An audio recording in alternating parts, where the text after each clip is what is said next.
Hello, Mom and Dad Meet World. So we are back here, and I want to be a little bit transparent with you guys. So I have had, and I do say the word had the 16-inch MacBook Pro for a while now, and before that I had the M1 Max version of the 16-inch MacBook Pro. But over the past, I would say, a couple months or so, ever since it had come out, about a week or so after the computer had come out, we had picked it up. It is a great computer. It did have a ton of power, period, but the only thing I found up with that computer was when I was going out is portability. And yes, I'd said many times in the past couple videos, whether it was the initial video or whether it was the month after video, that with that particular computer, 100% portability was not an issue, because when you did get it to the place where you were going to, you could just open it up, set it up, and it was right there. You had the big 16-inch display right at your hands, nice big desktop. But the only issue was getting there, and sometimes I had to be a little bit more discreet. So long and short of it, or the long and still long of it, is we had picked up this guy right here. So the 16-inch had gotten taken back, and this is the 14-inch version. This is the factory stock 14-inch version of the MacBook Pro. It is the M3 Max version.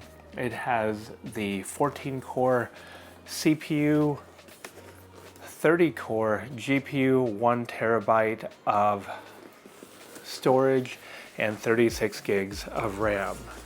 But there it is right here. Let us actually unbox it right now, and I will show you. But yeah, one of the main reasons is because of, I guess, travel, portability, not going from kitchen to living room to office to bedroom, but actually going out and about with computer often, and having that portability is coming in a little bit more clutch than it was, especially years removed from the initial COVID. That was the bottom, or the top one, should I say. Here is the bottom one.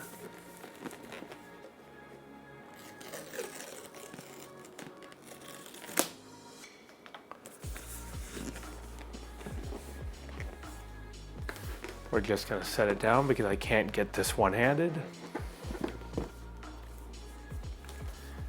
Nice and tight.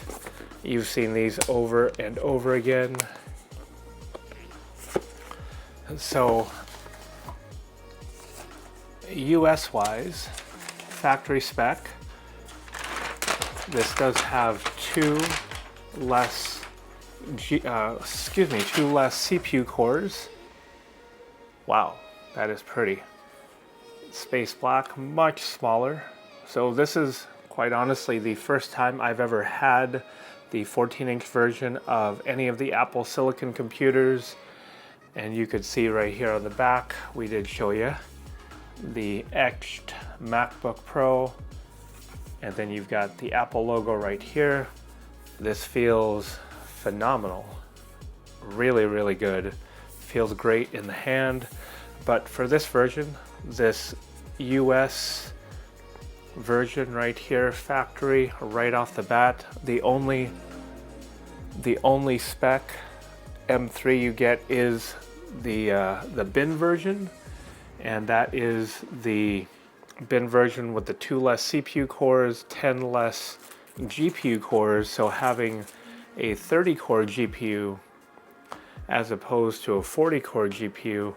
And so this is approximately $300 less than the identical 16-inch version in the 16-inch spec, which goes for $34.99. And yes, I've seen all the videos where you get the smaller heatsink and the louder fans, but that is okay.